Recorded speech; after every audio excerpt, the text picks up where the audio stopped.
ان سے اگلوں کا طریقہ، انہوں نے ہماری آیتیں جھٹلائیں تو اللہ نے ان کے گناہوں پر ان کو پکڑا، اور اللہ کا عذاب سخت۔ قل للذین کفروا ستغلبون وتحشرون إلى جہنم وبئس المہاد۔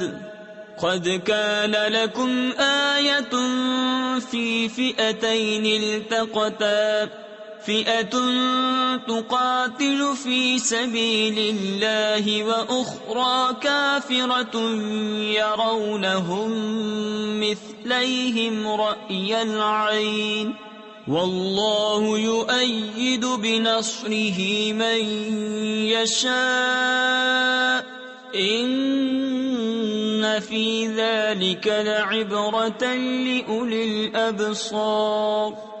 فرما دو کافروں سے، کوئی دم جاتا ہے کہ تم مغلوب ہوگے اور دوزخ کی طرف ہانکے جاؤ گے، اور وہ بہت ہی برا بچھونا۔ بے شک تمہارے لیے نشانی تھی دو گروہوں میں جو آپس میں بھیڑ پڑے، ایک جتھا یعنی گروہ اللہ کی راہ میں لڑتا، اور دوسرا کافر کہ انہیں آنکھوں دیکھا اپنے سے دونا سمجھیں، اور اللہ اپنی مدد سے زور دیتا ہے جسے چاہتا ہے۔ بے شک اس میں عقل مندوں کے لیے ضرور دیکھ کر سیکھنا ہے۔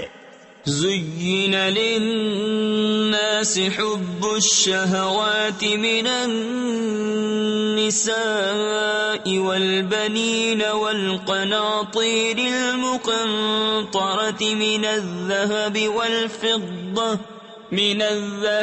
والفضة والخيل المسومة والأنعام والحرث، ذلك متاع الحياة الدنيا والله عنده حسن المآب۔ لوگوں کے لیے آراستہ کی گئی ان خواہشوں کی محبت، عورتیں اور بیٹے، اور تلے اوپر سونے چاندی کے ڈھیر، اور نشان کیے ہوئے گھوڑے اور چوپائے، اور کھیتی، یہ جیتی دنیا کی پونجی ہے، اور اللہ ہے جس کے پاس اچھا ٹھکانہ۔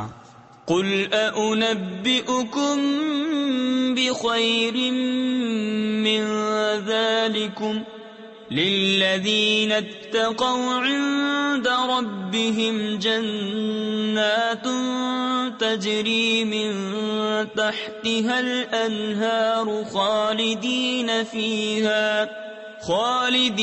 فيها وأزواج مطهرة ورضوان من الله والله بصير بالعباد۔ تم فرماؤ کیا میں تمہیں اس سے بہتر چیز بتا دوں؟ پرہیزگاروں کے لیے ان کے رب کے پاس جنتیں ہیں جن کے نیچے نہریں رواں، ہمیشہ ان میں رہیں گے، اور ستھری بیبیاں، اور اللہ کی خوشنودی، اور اللہ بندوں کو دیکھتا ہے۔ الذين يقولون